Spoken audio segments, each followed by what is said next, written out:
So I'm here at Synthfest 24, just about to go in, do a quick fly around and see who's about, and then I'll go around and interview a few of the people.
So what's this fella here then? So it's called the Strum. Bit of a novelty item. But the top row of buttons represent all your major keys. Right. The next row down is all your minor keys, and the bottom row is all your sevenths. So basically you press and hold the button, and then using the stylus, run it across the top, and you get your noise. So this is a MIDI interface here, so it's a MIDI out. It's a MIDI out. As I say, there's no, it has no sounds of its own. So the MIDI cable, it's actually running off this True T mono synth at the moment. So that's what's generating the noise. Awesome. Ah, that's really cool. So we've got an LXR Drum Machine here. It's very quiet in the background. Probably can't hear that on the camera. There's always something noisy when you're at the Yeah, well, it'll always be Mike. well, he's controlling the amplifier. So LXR, so what's this based on? Is this something completely new, or? No, it's no longer available anymore. So Erica Sense now do the LXR 2. Right, okay. Which is a pre-built version. I mean, this was a kit that but now it's the LXR 2. It's slightly different sort of design, but it's an LXR. This awesome. was made by the Sonic Potions. That's awesome. So, yeah, have to check one of them out properly on YouTube so you can actually hear it properly. No, I mean, it's pretty, for what it is, you know, it seems a bit of a toy, but in terms of sound, it doesn't compare to that one over there, but it's still pretty neat. Awesome, thank you very much. This is the art corner for me today. So this is an Antonus 2600. That was a kit. So it's a full-size clone of an ARC 2600. Then we've got my original TTS-8 that I built in 2015. So that's a Mark II. That's been to many synth meets. And then I recently bought a Behringer 2600. That's a blue medium. Just so you can compare the three different styles. Yeah. So that's like getting started. That's a step up in quality. This is the ultimate quality. Yeah. And, So beginner, intermediate, advanced. This is like serious studio work, serious musician, beginner. Yeah. Because it just works. Yeah. Yeah. There is I can detect a slight difference in the sound between them. But that's one of the reasons to set this up, so you can actually listen between the two of them and see what the sound is. Oh, yeah. Same with the filters, And they've all got LEDs in the pots. Yeah. These are the same LEDs, it's just these have got caps on. Oh, yeah. Yeah. So they cost 70 quid for the cap for that. So Wow. it's silly money. Yeah. And then we've got Deckard Dream. You've got the sequence for this as well. That's as old as that's a year newer than the TCSH. Wow. I've mislaid the power supply somewhere in here to power that on, so it's getting there. Right. Good day. English? I don't recognise the name. Jason Mason. I supposed to speak with Sam from Sound and Sound. Oh, Sound Sound is the next best along. Oh, sorry. Okay. Right, so this looks a bit like a Jupiter, am I right? It's called the E-Sane name. It's from Black Corporation. It's a clone of a Jupiter 8. Yep. So at the moment it is. Turn that one down. Turn that one down. That one up. And now we're on this. And then you can just. And then you just change the patches.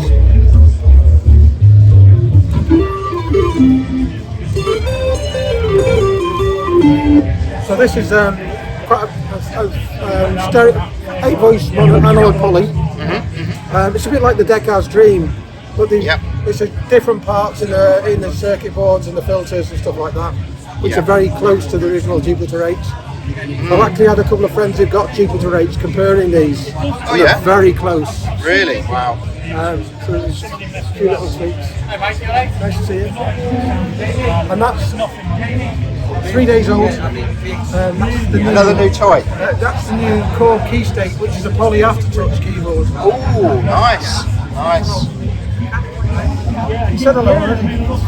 I was just talking about polyphonic aftertouch with the lecturers at uni, so that's quite interesting. You've got that. The new Native Instruments keyboard had poly aftertouch, and this is poly aftertouch. And then this thing is a Lin LM1 clone. So it's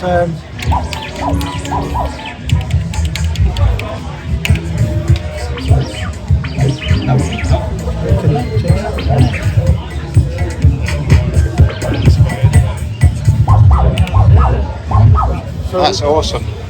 lots of toys. Lots of toys. So we've got Flowfal. So what is this that you've got here?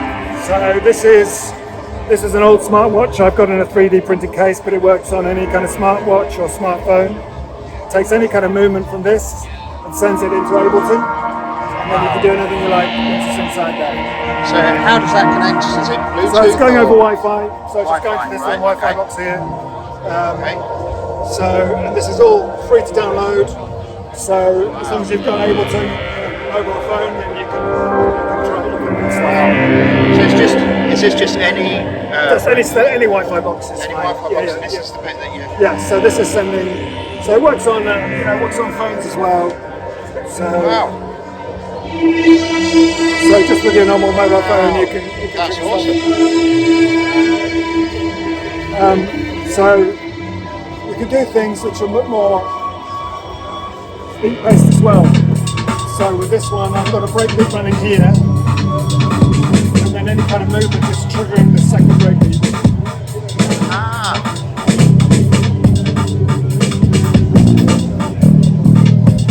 So that means you can make your own. that is really ingenious. I like that. I like that a lot. Yeah. Oh, yeah, so you are Resonant Studios. Yeah. Right, so what have you got? What is this fella? This is a beast. So this is Laurent Balleron.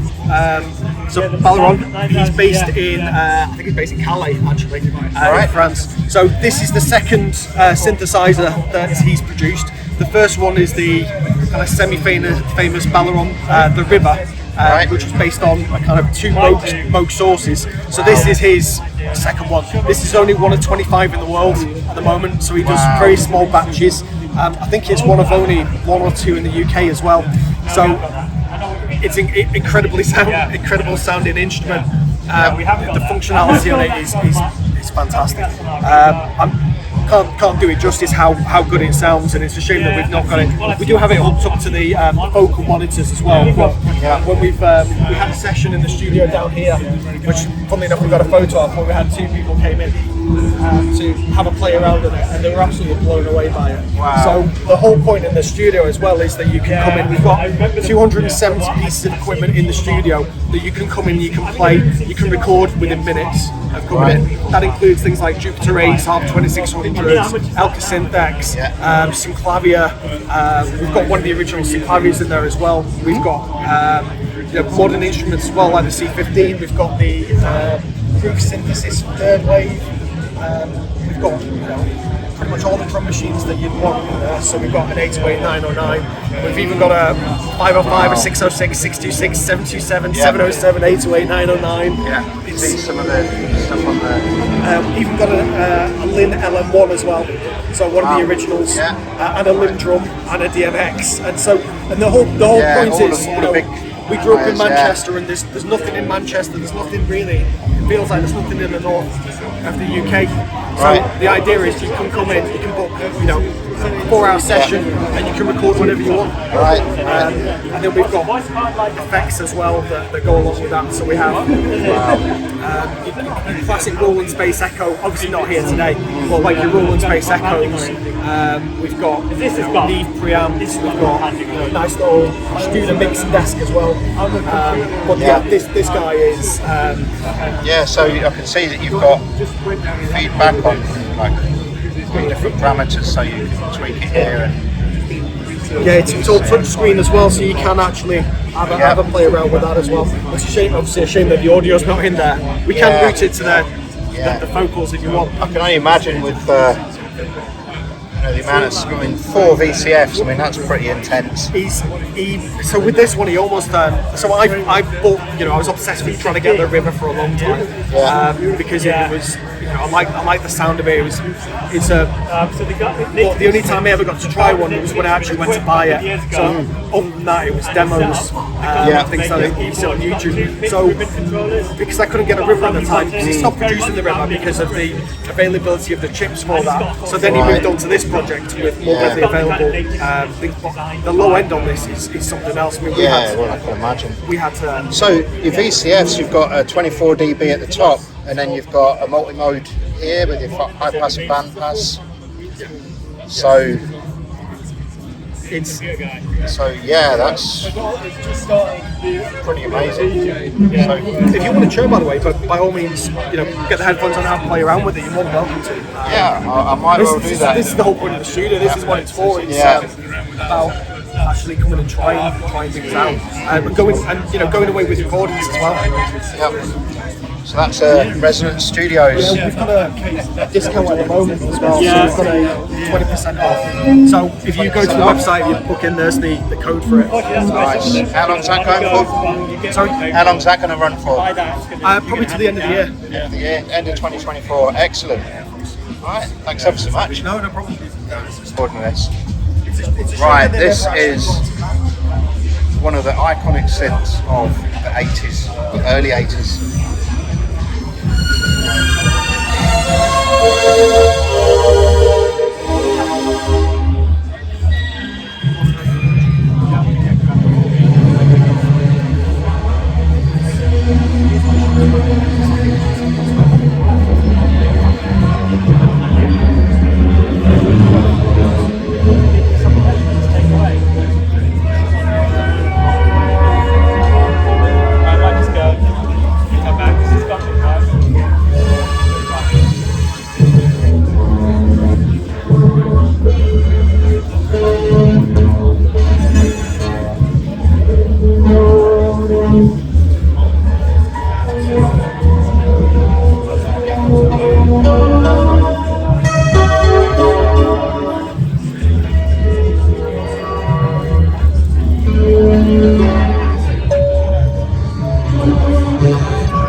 you're going to build that one next? It's full polyphony, isn't it? Yeah. Oh, that's awesome. Look at that. That is a thing of beauty. Enjoy forever. I think it's on. So here we have solid state logic. And we've got a lovely analog mixer here. And this is what I'm really interested in today. I've personally used all of these, and I think they're awesome, and this is why I really want to show this on the channel. So can you tell us a bit about each one and what you'd get for it for the money? Yeah, of course. So what we've actually got here are the two new Mark II SSL2 and 2 Plus interfaces. The major difference between these and the original versions, they've now been brought into line with the SSL12 in terms of conversion. It's now 32-bit at 196. Oh, wow, yeah. So really class leading as an entry-level interface. Some other sort of changes on these. You can see the main difference between the 2 and the 2 Plus. It's just a question of I/O. So on the back of the 2 there, we've got 2 combi jack inputs, and then we've got 2 TRS outs as well, and that's it for the back panel. Whereas on the 2 Plus there, we can see we've got 2 combi jacks, then we've got 4 TRS outputs, all fully configurable, and MIDI in and out as well. Yeah, because previously you had the RCA It was jacks. the RCAs, yeah. Nobody right, wanted the RCAs. Because I think it's kind of for the DJ market, everybody just uses TRS jacks now. So yeah, that's been changed over and reformatted. Yeah, definitely. And then we've got some inputs on the front now as well. So we've got the high impedance instrument inputs there. So you can just plug your guitar, your bass, vintage instruments, whatever you like, straight into the front. And then we've got on the 2 Plus, we've got the 2 headphone outputs, each one of which has got its own independent control. Yeah. So yeah, that's right. I see there's a facelift as well. There's no longer the blue knob and the. There is, so it still remains on the 12, the classic SSL blue knob, but no, complete facelift on these.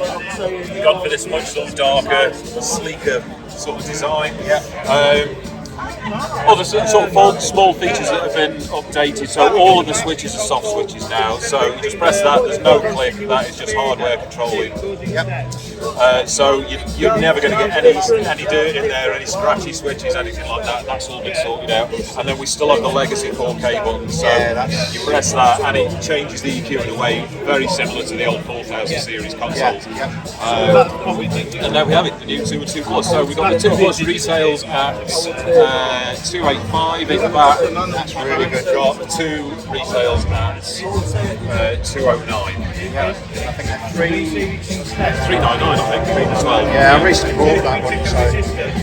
So do these run the 360 software, or is it only the 12? Just the 12 runs the 360. These 2 at the moment do not. Right. Okay. All right, that's great. Thanks ever so much. Okay, you're welcome. Okay, so this is the new Rhodes Mark 8. We've just got our test demo model here. We just got a lot of signatures from people who've played it. As you can see over here, Mr. Herbie Hancock's at the top, just there. So there's some real cool people who've played this piano. You just see all along here the pickups. And they pick up these tines. So if I just play a chord, you can see the hammer's moving in there, and they strike the tines, which gives you the sound. So exactly the same basic design as the original 50s ones. We've just improved certain bits. So this is our keyboard. These are Kluger keyboards from Germany. That's lovely, nice. that is really nice. Yeah. So it's about 35-40 hours of working time for each piano. So a lot of love goes into each one. You can make sure they're absolutely perfect before they go out. So do they come with a Perspex top as standard, You or can choose. choose? These, I've got a little colour wheel here. These are all Oh, different colours right. you can Wow. have. Wow. Oh, So, that's nice. wicked, yeah. And you can also have. We do another bass. So this is our Tolex one. We also do one in solid walnut, which looks really lovely. Oh yeah, I bet. Yeah. And that's, I take it that's the that one one. that's. Yeah, that's got the golden lead on it. So. Yeah. So all the controls here are all analog electronics. So you've got your delay, phaser, chorus, compressor. And these are the circuits are designed by who's They're designed by Cyril, who started Moog Synths. He did all that work for us. So that was really cool. On the other side, you've got a variant pan, which is a bit like sort of the same function as a trimmer. You've got your master EQ on here, gain, and then you've got an envelope filter and a drive, and there's your master volume there. Right. So you can also add these in. That activates a pedal. Obviously we're just using this one for demonstration, we don't sell that one. But you can add your own control. Is that your That's a sustain pedal. Right, yeah. If you just come over here, when I press this pedal, watch all the dampers come down like that. Oh yeah. So that just does them all in proper one go. mechanical. Yeah, super mechanical. You see the damper mech at the back working like that. When I press the pedal down, that's how that I works. see that. I'm just there. It is. Yeah, it's wicked. There we go. Yeah. Nice. So, Oh, that's a lovely bit of kit. That. So this is our effects model. This doesn't come standard, but you can get that added. Yeah. There's also an option to add MIDI in there as well. Right. Okay. And the base price on these? Base price. It's about 8.5, I think. 8.5. Right. When you add the effects unit. Right. But it's 100% worth it because these things are last a lifetime and they sound incredible. Especially with those designs with the analog. So cool. Yeah, analog delay and Wicked. yeah, I love these definitely. things. Right, I'm gonna have a play on this. This looks really good. Right, thanks ever so much. No worries. Thank you. So this is Sweet Discrete. Yeah. And we have There were lots of things that have made people happy over the times, but exactly, we're making them so look great again. that's a CZ1 So just said. That's a CZ1000. CZ1000. It's a Kwai K3 which has just spent, you wouldn't believe it, 100 hours making sure it's correct to the original. And that is not an original, but it is for a K3. It's just inspired by a PPG because it uses the same SSM filter and it's a wavetable sensor. This is just a print. We don't use print, we use silk screening, but that's just a print of a Jupiter 4. Of just when we've restored them, but we also do the shell for it. That is actually an original 1984 panel off the shop floor of Oberheim. When they went bankrupt, this was around. So it was acquired by a customer of mine in Italy, who wanted a new Matrix 12 panel from me that I make, and I said, well, we'll have a deal with you on swap. So we just swapped the panels over, and I got an original one, just for reference point or for display like I'm using it for here. Nice. But I also made a SEM-inspired, sort of old-school Oberheim expander, done in the Oberheim Electronics version with the correct period lettering and everything like that. Like I say, all these are done individually. Everything has to be placed. Oh, that is awesome. And then down here, they're only a little selection. I've been doing this gag all day, but I got an email to say show something naked, and I didn't think they'd meet me, so I brought these. And these are naked. This one's a Jupiter 8 Series 2, I think it is. That's been spot welded where it should be. So there's more than one. So these There's changed, did they? There's slightly different versions on the way that these fitted. Other ones have just got cutouts. They will fit to each other, but it's just not correct. If someone wants what it is, it's what it is.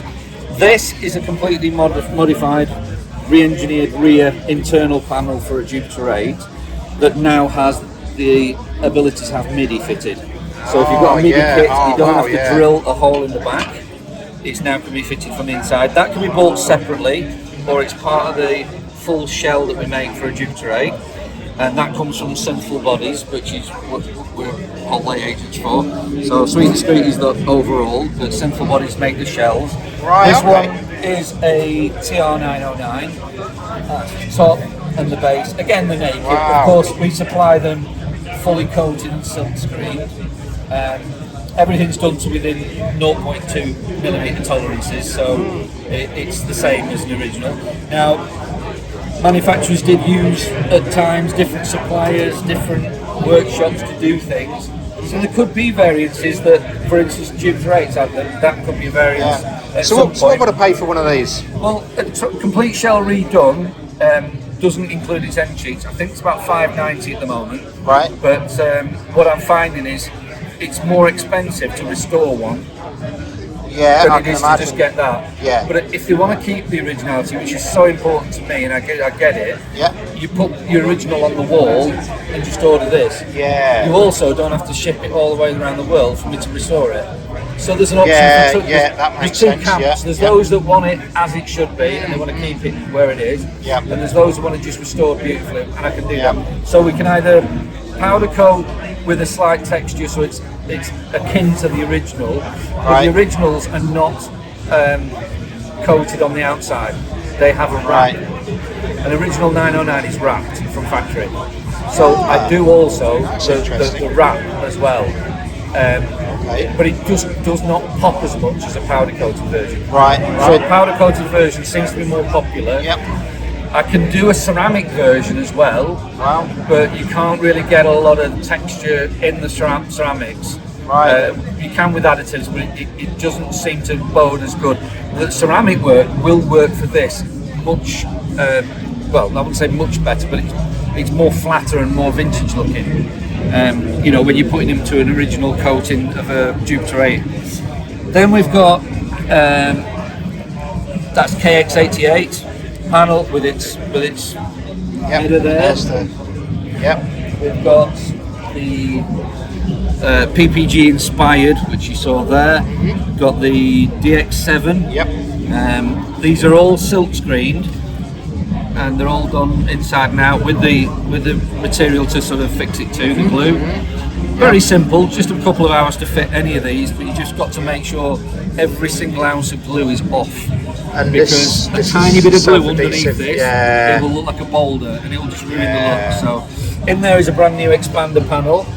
So what would you use for removing the glue? You would just say? use a hairdryer can be.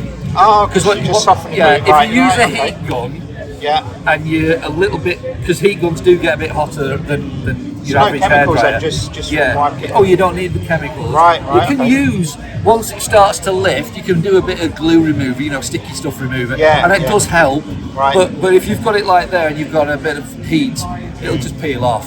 Yeah. But you'll see your old one crumble in your hands.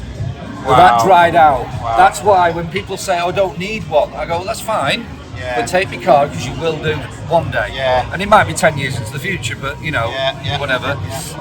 CZ1000. These are a prototype at the moment, which I'm very proud of. These have been made yeah, by lovely. Robert Modular Woods, and they are just gorgeous. We're working with him. This is in walnut, but it's to the same shape profile for a DX7.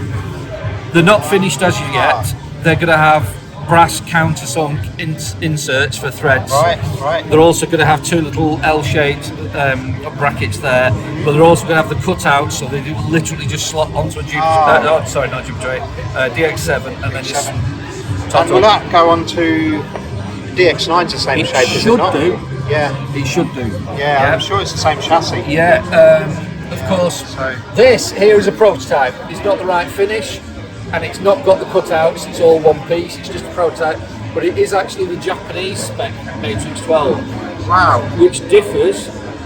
I will just hold this up. It actually, getting end of the show, it fell down, and I thought, well, I'm not putting it back up again then. But this here, let's just do that. That's the expander that I made. So compared to the original, they're the same. Right. Marcus Weil from Oberheim, who designed the Matrix 12 in the first That's place, the actual. he actually has Yeah, this. that really pops. It's not coming out. It's not going to come out. and it's on- still lacquered, Yeah. but he said it smells and looks just like him. I remembered him. Wow. And through that, I ended up with a license from Oberheim and Sequential to do the legacy restorations, things like that. So, wow. so yeah, and they've got the Sequential factory staff have even bought product for me from it as well. So I won't mention names; they might not want me to, but yeah, they have. And the here is the Matrix 12 as well. And you know, even to the originality, they will mark and scratch. Yeah. Because well, the originals are lacquered, and so are these. Right. Okay. This hasn't been lacquered yet. This is just on a substrate that just gives it the appearance. But as you can see, They are two. That's an American one. They've got screens. Yep. Okay. Now I can tint the screen as much as people want. If they want it as dark, but it seemed to be a popularity that if I do it lighter, bear in mind this is on the light background. Yeah. Sort of dark one. Yeah. They're closer than they actually look. Yeah. But if you want it darker, can do. But most people that have got these, they're of my sort of age, and their eyes can't quite. And so it just improves the look a bit. Yeah. I can tint it whatever. In fact, that one there, if you notice, that's blue. The SEM one underneath it, the white one. Oh yeah. They're blue tint. See that? Now, Yeah. That actually makes the letter and the wording in blue, which is so cool. Oh wow. So blue LEDs weren't a thing back then. But this Yeah. does not have screens. They will Yeah. be cutouts because the Yeah. physical Japanese model has the screens built into it. Right. So rather like anything, like a DX7, that area there is for the screen that's already built. Yes. Well, the Japanese one did that. The inside of a Japanese Matrix 12 is totally different. So it's not exactly the same. They're supposed to sound similar, Yeah. I have never really acid tested them next to each other, one by one, but they are, pretty much. Well, put it this way, I heard this Japanese one when I was doing it. It came complete. And I don't normally get that like that, but it came complete from Japan. Wow. So it was beautiful sounding. It's Awesome. not together at the moment because it's nearing the end of its completion. Right. But a lot happens before you strip it because you've got to reference back to it for artwork all the time. Yeah. And I can imagine that would take some time. once you're actually perfect with that and your textures and your colours and everything you do, then the stripping of it and redoing of it is kind of the easy bit in a way because you've done the hard work. The same way like prepping a meal, I suppose. So a lot of work basically. And then that's an end block for a Jupiter 8. That's a front bar that goes underneath the keyboard. So and I make the new shell for that, the Jupiter 4, TR808, and many other things. Wow. So kept busy. That's absolutely brilliant. Thanks ever so much for that. Great to see you. Okay, cheers. Thank you.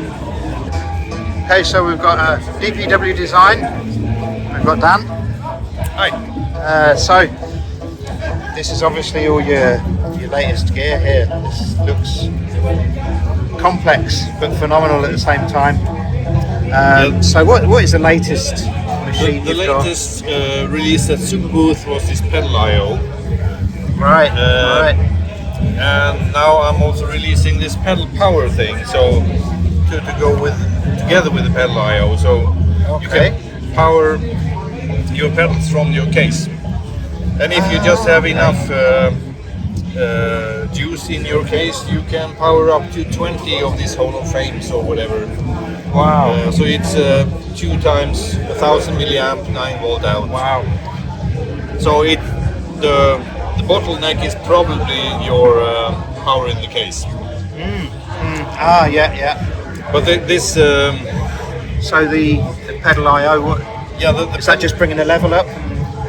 Yeah, but match to modular level, or not just that actually. Okay.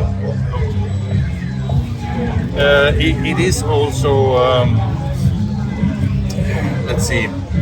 It's also adding.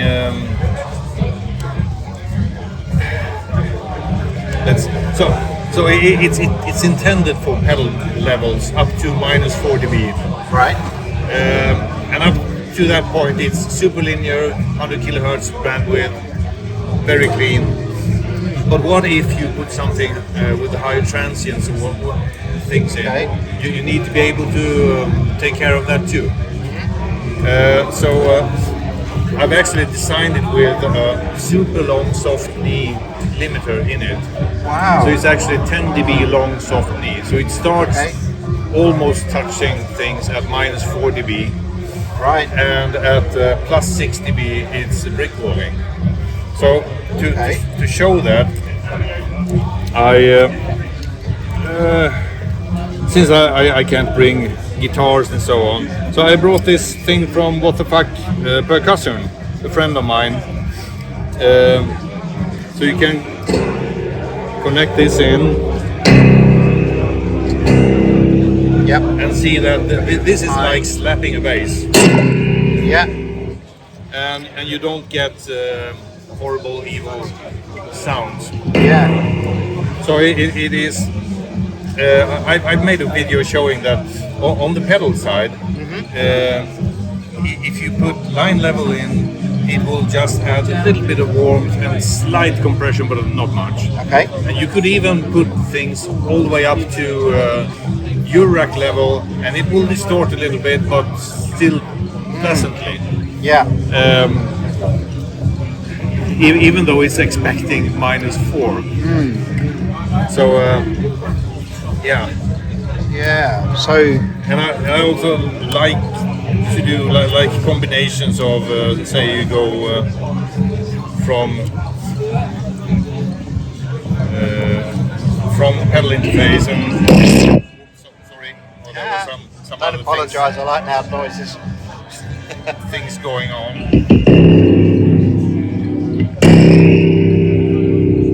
So you could go make it really pleasing with connecting it through the distortion as well. Or you cross the springs so you don't get as long. Yeah. So you can chug. Yeah, so you can chug, yeah. Yeah. Wow, so that's quite interesting in itself, but yeah, these are fantastic. So this is really the bridge between synthesis and guitar, so you know, you're really sort of allowing that crossover. That's really good. Yeah, but I also brought this to show that it just doesn't just have to be synths and guitar. It could also be percussion Exactly, stuff. yeah. Or whatever. Yeah. Yeah, that is fantastic. I mean, I've seen a few of these. I remember the Wave folder. Is it the Wave folder you had? Yeah, that's been around since 2017. Yeah, that was what you had. That's a I think fun that's one. when you had a. I think that's when I first met you at Yeah, Super Booth, yeah, and yeah, you yeah. had this. I don't think you were exhibiting. You had it in your pocket. Yeah. Yes, 2017, I was sneaking around with that in my pocket and showing it to people. Yes. And I met you. Yes. And I met Ben and a few others. That's it. Yeah. And Ben said, well, I have a thing in Leeds, so in August that year I went to Leeds to show it. Yeah. That was when it was just newly released. Yeah. And I still have people coming by saying that I had this for a long time, and Yeah. you can do things with it that you can't really do with other devices in very strange ways of manipulating your Yes. What have you got going in? What's the input on that? it's a sine wave. So Just a straight the sine. green is the sine wave coming in, Okay. and you could Oh yeah. and a lot of it is also on the CV control. So all these folding points and so on, it's on the CV control, and how much you fold, you can take that away. Wow. And we do the Batman ears and. Wow. Oh, look I at don't that. know. Did you want the sound of it? Maybe not. Well, I think you can see. Yeah. I mean, I would put weird things through there, like a drum machine or something, and mess about with that. You know, that's me. You know, but yeah, just to have that on a synth, you know, the amount of textures you'd get from that. Yeah, but you can do things that aren't really expected as well. Like if you want to do, say that you want to do. Oh, so you can actually. Want to do. Let's see, like. Wow. I'm So a is little that bit going off. through zero there? You just have that. Well, you can move the folding point to the wrong side. So this negative folding point. Yeah. You can move that to the positive side. Okay. And do really strange things. Yeah. So if I let's see, what am I doing?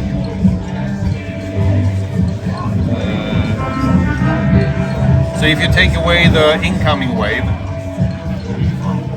and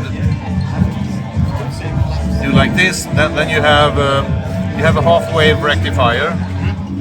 If you add the incoming wave again and do a little bit like this, you have a full wave rectifier. or if you take away the incoming wave and do so you can really square it off and do distort this, that. you have a normal. Invert it, yeah. But you can do this and get crossover distortion, more or less. Wow.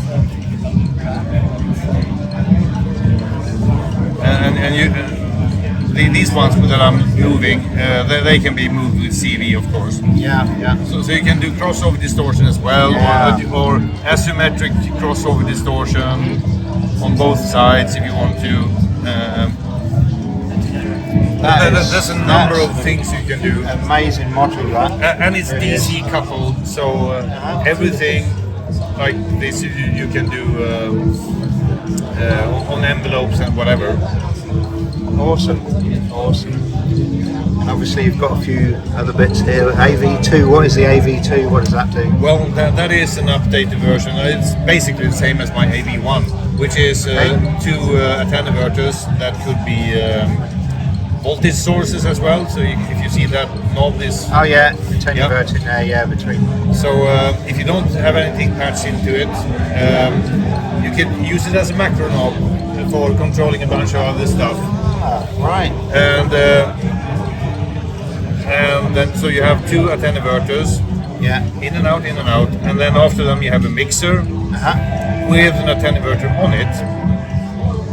Oh, that's different. Which means that if you say that you control two stereo filters with this, the cutoff point, and you connect one stereo filter to output A, the other stereo filter after the mixer. And if you go opposite side of the mixer, then when you move this, they will move apart. So, and if you don't want them to move simultaneously, you could set an offset on the B side that comes on the mixer, so you can sort of separate the peaks of your filters. Wow, And if you then put an LFO into the B side, then you can automate the offsetting between the filters. So a simple thing like this could be really, really good for. Imagine how powerful that could be with, if you take in different, like you say, from the filter. So I usually have one of these in every row. I only have two with me today. Or you do, and then the comparator in it. So at the moment what I have going on, I don't know if is that going on? Oh, sorry. Here we go again. Or did I disconnect everything? Yeah, I think so. I'm getting disconnected off and on. I don't know why it's not doing a sound. But anyway, I can explain what I'm doing instead. So I'm running a copy of my drum track through into that attenuator. Okay, this guy. Sorry. Yeah, this is why. So a copy of the drum track goes into that attenuator on the A side. The B side sets the threshold for the comparator. Which means that if now I'm just picking the peaks of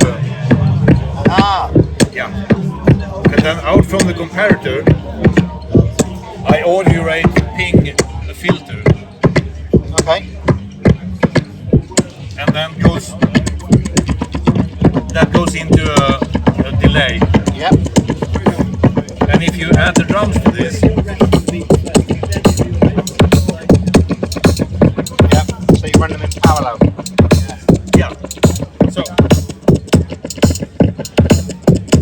So what I essentially do is that I take a part of the sound that I already have, run it through a comparator, and then what comes out of the comparator audio rate pings a filter into an echo, and you made a new voice of something that you already have.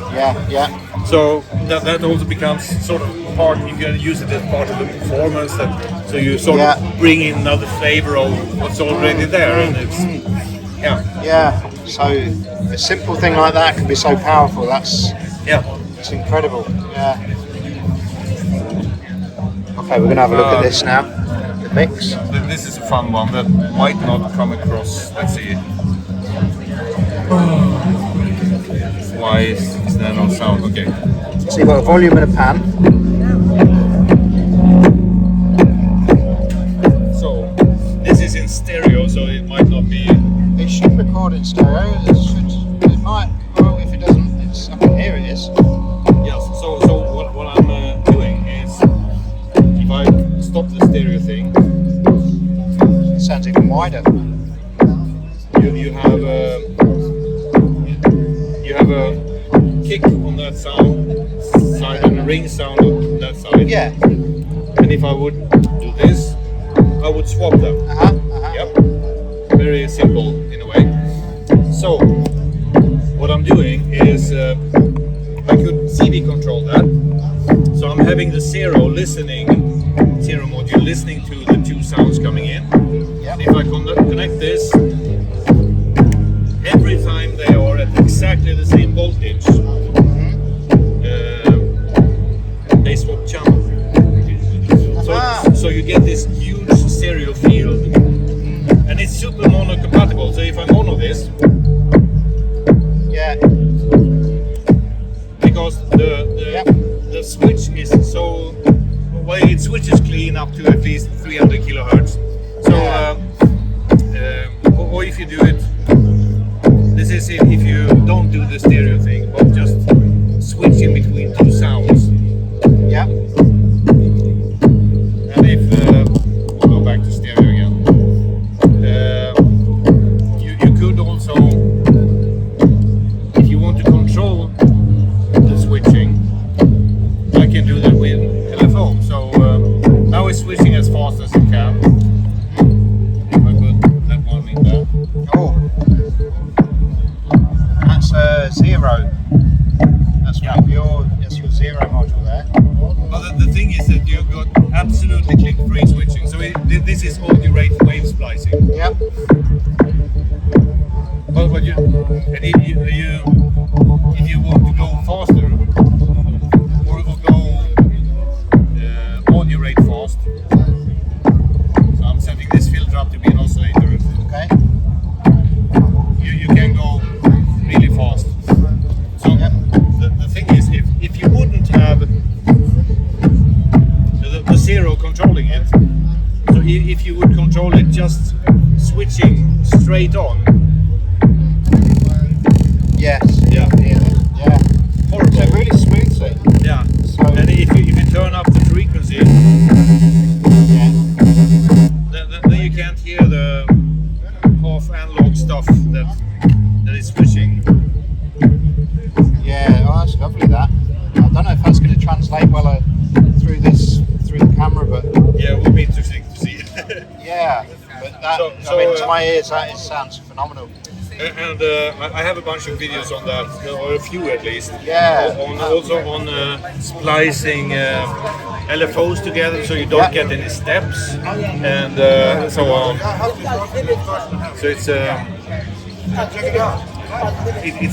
and it's completely analog. I don't know anyone else who's done it analog. But you have to know how to work with it. Yeah, everything that you make is analog. Yeah. So far, I should say. Yeah, that's awesome. Oh, thanks again. Thanks.